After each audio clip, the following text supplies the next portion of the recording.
Pessoal, eu quero trazer aqui para vocês um vídeo onde ali na Câmara dos Deputados estava ocorrendo uma votação sobre a redução da maioridade penal, de 18 anos para 16 anos. E como sempre, né, isso não é nada de anormal, veio ali duas esquerdalhas, então começaram a mentir, mentir, falar, até chegar ao ponto ali, ou seja, de dar o seu voto ali a não a favor, então, dessa redução. E nessas mentiras aí, como sempre, né? Principalmente veio uma aí, pegou esses escândalos aí do Banco Master, essas falcatruas aí, e jogou tudo no colo do Flávio Bolsonaro e da direita. Como eles não têm argumentos, então eles têm que partir ali para a mentira. Mas não esperavam elas que logo iria vir ali um parlamentar da direita e iria realmente tratorar elas duas ali na Câmara dos Deputados. Realmente foi bonito de ver essa tratorada para cima dessas esquerdalhas. Eu quero deixar agora aqui para você este vídeo, mas antes eu só peço que você deixe o seu like, que você clique em hypar e bora lá assistir. Eu começo dizendo que é preciso que nós tenhamos uma nitidez muito grande de que o Brasil responsabiliza atos ou infrações a partir dos 12 anos de idade. Há uma confusão, que me parece que é deliberada, de confundir maioridade penal com responsabilidade penal juvenil. Nós escutamos um parlamentar dizer que a maioria dos países civilizados ou democráticos tem uma maioridade penal abaixo de 18 anos. Isso não procede. Não procede. Na Alemanha, a responsabilidade penal juvenil é 14 anos, no Brasil é 12. A maioridade penal, 18 até 21, porque também se consideram os jovens adultos, que há uma diferença entre quem tem mais de 21 e mais de 18 anos. A Áustria, a responsabilidade penal, 14 anos, no Brasil é 12. No Brasil é 12. E a maioridade penal, 19 anos, no Brasil é 18. Nós vamos ter aqui o Canadá. A responsabilidade, 12. E 14 a 18 tem uma abordagem diferenciada.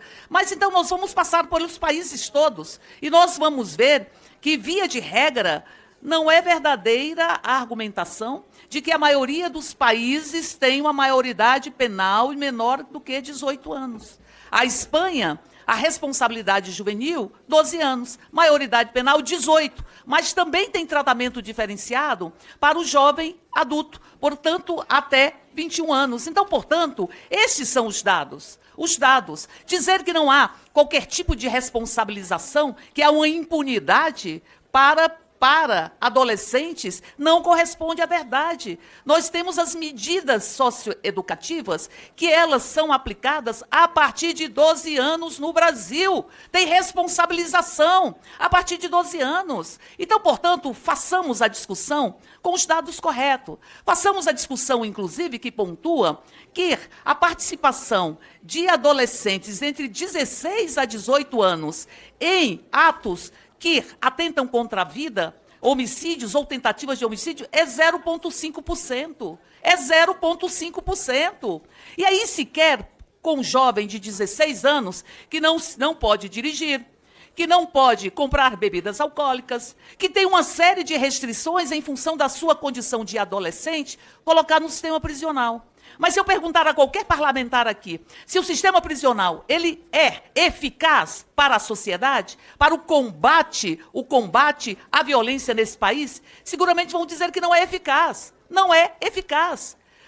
Por isso, nós temos quase o dobro de reincidência em quem está no sistema prisional com relação à reincidência na vida infracional de quem está em medida socioeducativa.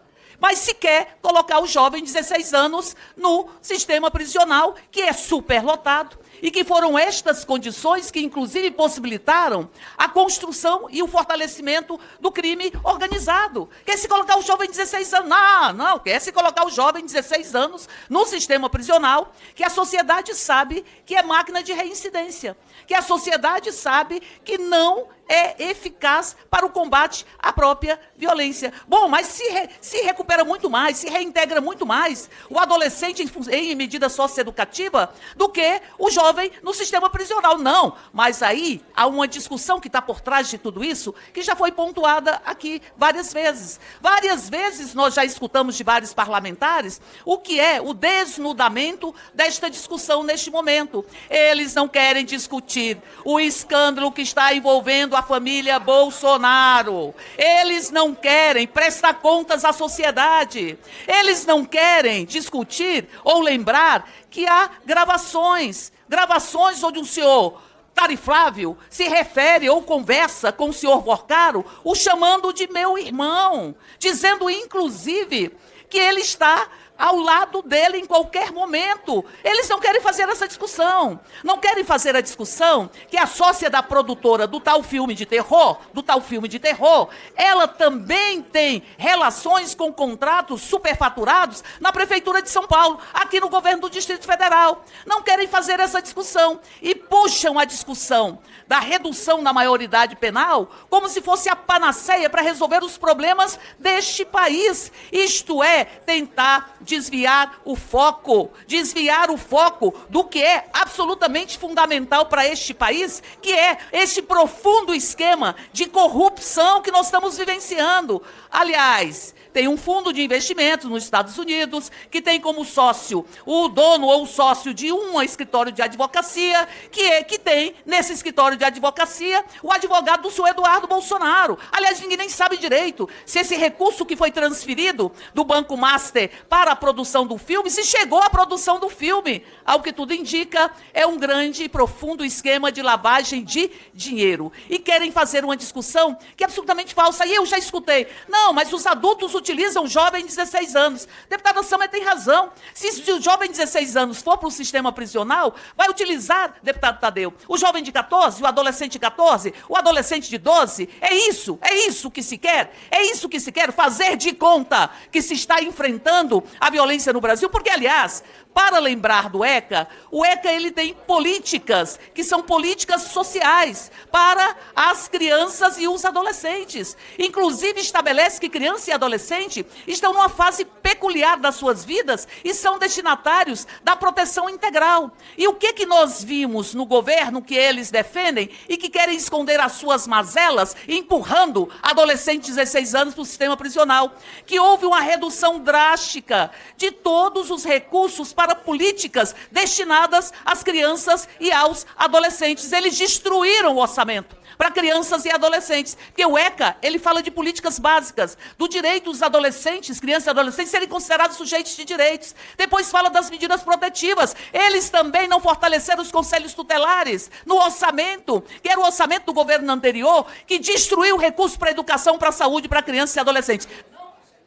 Concluir, presidente. Apenas para concluir, deixem de cinismo, deixem de mentiras. O que vocês querem é não fazer a discussão, que é a discussão da corrupção avassaladora do senhor Tariflávio e desta subserviência aos interesses estadunidenses, e querem penalizar adolescentes de 16 anos, colocando em um sistema prisional que é à margem da própria Constituição nas suas condições objetivas. Por isso, é não à redução da maioridade penal.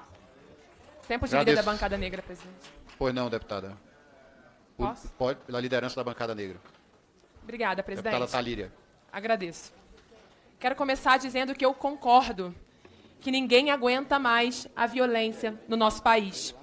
E enfrentar a violência é uma responsabilidade de todos nós. O Brasil, infelizmente, é um país muito violento. A gente está falando de 46 mil homicídios por ano. 10% dos homicídios do mundo estão no país. Aliás, mais de 6.300 desses homicídios foram cometidos por intervenção policial. Na última década, foram 300 mil jovens assassinados. Mais de 70 jovens por dia assassinados. Nosso país ainda é o 5º país com maior índice de feminicídio, com estupro, violência sexual. Presidente, está difícil, presidente. Presidente, está difícil. Silêncio, por favor. Obrigada, presidente. Eu dizia que nosso país é violento e a violência precisa ser enfrentada. Quando você olha para os próprios policiais, que são submetidos a uma lógica violenta, o suicídio de policiais cresceu 26% no nosso país. Nós precisamos enfrentar esse cenário. Enfrentar essa sensação de insegurança da mulher que vai trabalhar e volta com o seu celular furtado. Ou da trabalhadora doméstica que mora na favela e não sabe se o filho dela vai voltar para casa ou não. Mas não é verdade que a gente não enfrenta isso porque pune pouco. O país é o terceiro país com maior população carcerária do mundo. O que nós punimos é mal. Nós temos 40% dos presos provisórios. Nós temos uma baixíssima elucidação de homicídios. Em alguns estados chega a 15% apenas de homicídios elucidados. Como é que você vai prender alguém se você não elucida um homicídio? Temos ainda uma alta letalidade policial. No Rio de Janeiro, 1/4 dos homicídios é cometido pela polícia.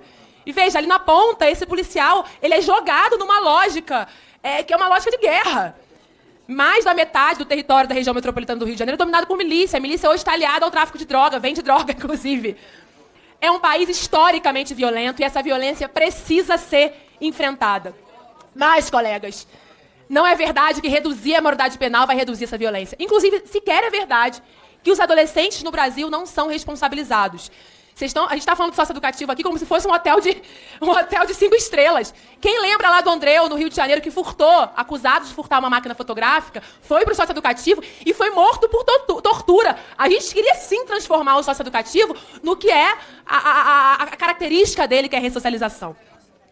E o que nós estamos fazendo aqui? Diante de um Brasil violento, nós estamos ampliando as mesmas soluções, que é a partir da ampliação do Estado Penal. Eu estou aqui há 8 anos como deputada. Quantos tipos penais foram criados? Quanto aumento de pena?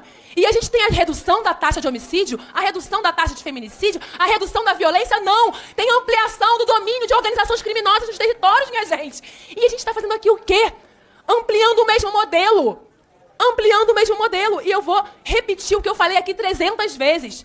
A gente deveria, ao invés de forma eleitoreira, apresentar falsas soluções para as famílias brasileiras submetidas à violência, deveríamos asfixiar as organizações criminosas, sufocando o seu lucro, o lucro que as sustenta. Tínhamos que estar aqui nos dedicando a controlar armas e munições que não nascem nas favelas.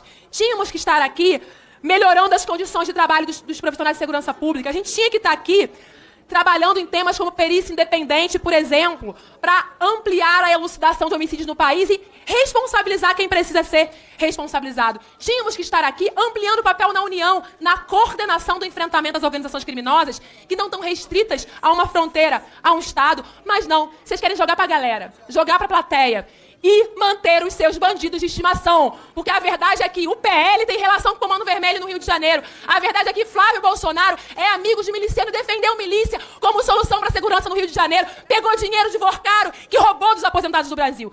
Essa é a verdade. Nós queríamos tratar de forma séria a questão da segurança pública no país e, infelizmente, isso não é feito aqui. Deputado Capitão Alberto Neto. Presidente, o Brasil todo assiste isso e fica chocado. Como a esquerda defende com tanta veemência os criminosos? Não tem senso de prioridade. Ele coloca a vítima no mesmo patamar do criminoso.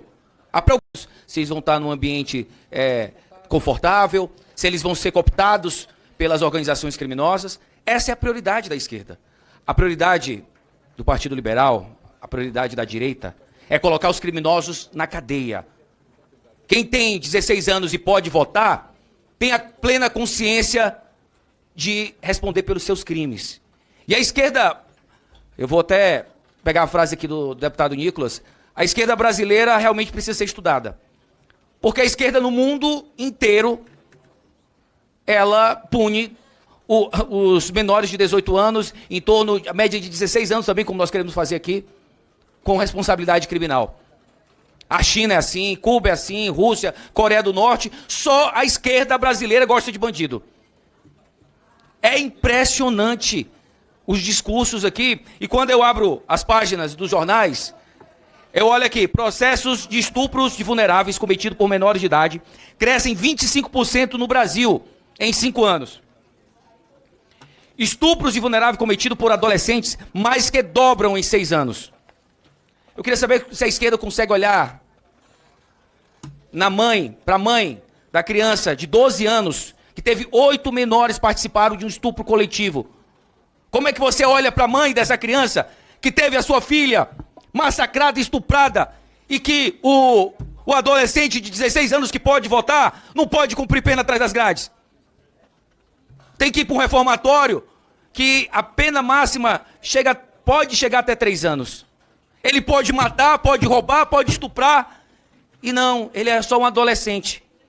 Ele vai para um reformatório e a pena máxima, ele tirou a vida de uma pessoa, a pena máxima dele é 3 anos no reformatório.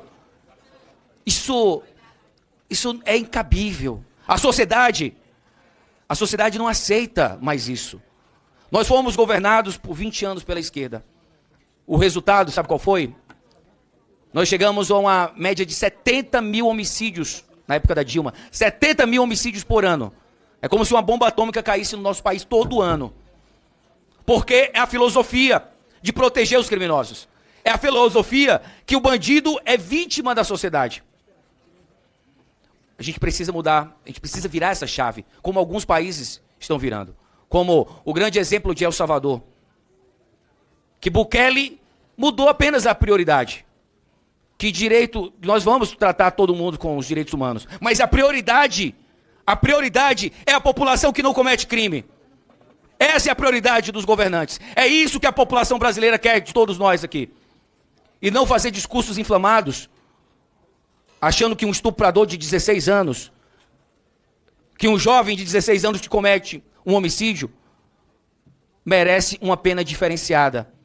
Não cabe num raciocínio lógico que um estuprador de 16 anos que pode votar não possa responder criminalmente. O Mendonça fez um questionamento aqui, achei brilhante. Coloca para a população decidir. Coloca no plebiscito. Vocês vão ver a realidade. A esquerda parece que, a esquerda brasileira em especial, vive numa realidade à parte do Brasil. Eles acham que o jovem de 16 anos brasileiro que comete estupro, que rouba, que mata, ele é apenas uma vítima da sociedade. Isso é a esquerda brasileira. Eu nem vou criticar a esquerda do mundo, porque o Nicolas já desmascarou, mostrou claramente que a esquerda não gosta de criminosos do mundo afora. É só a esquerda brasileira que tem esse fetiche com o criminoso. E hoje, aqui na CCJ, nós precisamos dar uma resposta. Nós não podemos esperar mais vítimas de estupro, mais vítimas de assaltos, mais vítimas de homicídios, latrocínios, para quando estiver no estado mais grave, assim, quando um filho de um parlamentar for estuprado, for roubado, que aí, parece que aí vem a realidade em si, porque eu tenho certeza, se minha filha, eu tenho 2 filhas, se minha filha for estuprada por um adolescente de 16 anos, eu quero que ele pague o crime conforme a lei, como se fosse um adulto. E eu tenho certeza, vocês estão discursando a favor. Se coloquem no lugar da mãe, dessa criança, dessa mãe lá de São Paulo, que o filho foi atraído por 8 adolescentes, teve um estupro coletivo. Se coloque no lugar daquela mãe. Eu tenho certeza, se você tiver um pouco de empatia, você vai querer que esse criminoso vá pagar a pena que ele merece. Inclusive, eu sou relator, que a esquerda votou contra, na majoração dos crimes para estupro, para colocar a castração química como condicionante para a progressão de pena para o estuprador. A direita quer virar a chave. A direita quer colocar ordem nesse país. A direita não tem bandido de estimação. A direita não acha que criminoso é vítima da sociedade. Eu fui criado na favela, eu fui criado na periferia. Ao meu lado teve adolescentes que escolheram estudar, trabalhar com todas as dificuldades e seguir o caminho do meio. E como teve os mesmos adolescentes que foram para o mundo do crime. Como tem gente da minha casa que morreu por ser usuário de droga. O Estado tem que fazer a sua parte, que é cuidar da população, da população de bem. Cuidar da população que não está cometendo crime. Nós não podemos inverter a ordem como a esquerda quer inverter o tempo todo, que a prioridade são os criminosos. Me conceda um minuto de parte? Por favor.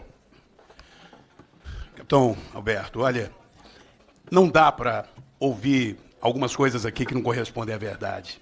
Vossa Excelência traz aqui a indignação, que não é só sua, é de milhões e milhões de brasileiros que não aceitam mais essa história de que alguém que já vota 16, 17 anos, um homem mais forte do que eu, mais forte do que praticamente todos que estão aqui, estuprem, cometam crimes bárbaros, crimes hediondos e sigam impunemente. Passem a ser, inclusive, instrumento do crime organizado, que delegam a eles missões de matar, missões estratégicas.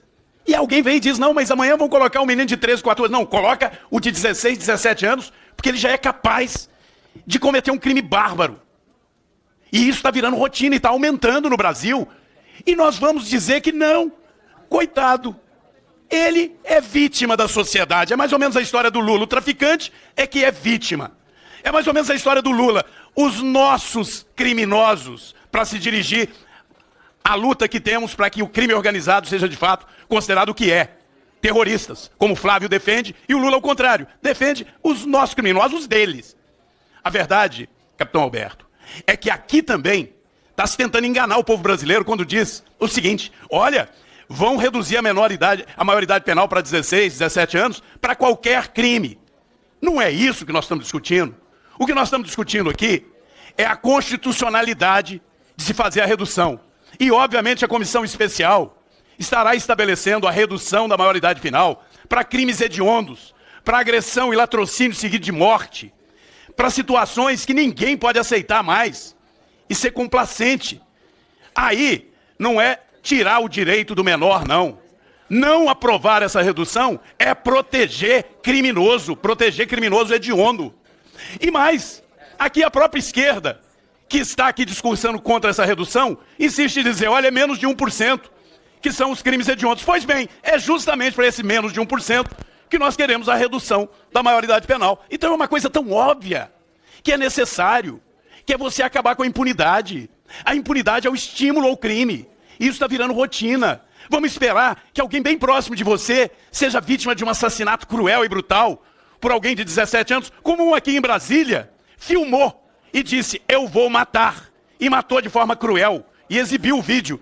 E tinha poucos meses antes de fazer 18 anos. Aí é no máximo 3 anos de detenção. Ora, é inaceitável. Ele fez já sabendo, olha, eu já que vou fazer 18 anos, eu vou matar agora. Porque aí eu fico impune. Então nós não podemos aceitar isso. E o pior, quem está aí defendendo esses bandidos não se dispõe a investir no combate à criminalidade. Sabe quanto que o governo Lula investiu no ano passado em segurança pública no Brasil, gente? Menos de 0,5%. Menos de 0,5%. Um orçamento de 5,6 trilhões, 20 bilhões de reais apenas em todo o Brasil para combater a criminalidade. Eles não querem combater a criminalidade. Eles querem combater a nossa luta contra o crime. Eles se posicionam ao lado dos criminosos. Então, capitão Alberto, eu lhe agradeço para deixar claro. Nós queremos a proteção dos menores. Nós não queremos proteção de criminoso. Nós não queremos proteção de assassino bárbaro. Nós não queremos proteção de estuprador. E manter a legislação como está, deixando impune estuprador, deixando impune assassino. Aquele que comete crime hediondo é querer destruir esse país. É inversão absoluta de valores. A lei deriva da moral. E a sociedade brasileira não aceita mais isso. Então a lei tem que ser clara. E é óbvio que não há nada de inconstitucional. Então é votar sim a constitucionalidade da proposta. E ao discutir, né, a redação, estabelecer que seja para crimes hediondos. Estabelecer, como foi dito aqui, que 16 a 18 anos eles estejam recebendo aí um tratamento adequado. Né? Agora, manter um jovem de 17 anos, um jovem, ficam chamando de criança, que estrupou, que assassinou, lá no estabelecimento de recuperação com meninos de 13, 14 anos, ali sim é que vai fazer a escola do crime. Portanto, chega, é hora sim de acabar com essa impunidade e nós somos a favor da redução para crimes hediondos para 16 até 18 anos sejam punidos devidamente. Obrigado, capitão. Presidente, para finalizar, e aí eu trago minha experiência como policial. As organizações criminosas não, agora nós consideramos como organizações terroristas, elas estão cooptando cada vez mais adolescentes para o mundo do crime, porque o custo é menor, porque eles vão passar menos tempo na cadeia.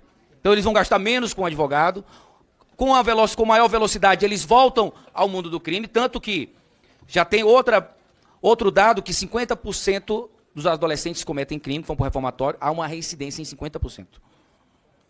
Porque virou uma estratégia do crime organizado, dessas organizações terroristas, de cooptar cada vez mais adolescentes, porque eles vão passar pouco tempo, né, no reformatório e aí vão continuar com a vida criminosa. E aí eu termino com um questionamento para a população brasileira. Nós estamos chegando sim nas eleições. E a gente tem um lado, um presidente da República que trata os criminosos como os nossos criminosos, que não considera, que acha que estuprador de 16 anos, que homicida de 17 anos, não são criminosos no nosso país. E aí fica a decisão para o povo nessas eleições agora que está por vir. Nada de anormal, né? A gente sabe aí que a esquerda, ou seja, o papel deles ali, basicamente, na Câmara ali, no Senado, esses esquerdalhas aí, o papel deles é defender o que é ruim. Então, nada de anormal. E partir ali para cima, como eles não têm argumentos, né? Ficar partindo aí para cima de mentiras, como sempre. Agora, teve esse escândalo aí do INSS, do Banco Master. Então agora, sempre que estão ali em uma votação, em uma discussão ali sobre algo que é bom para a sociedade, eles partem para cima agora com esses argumentos, com esses escândalos. E é lamentável, né, que a gente sabe que tem pessoas que realmente acreditam nesse pessoal.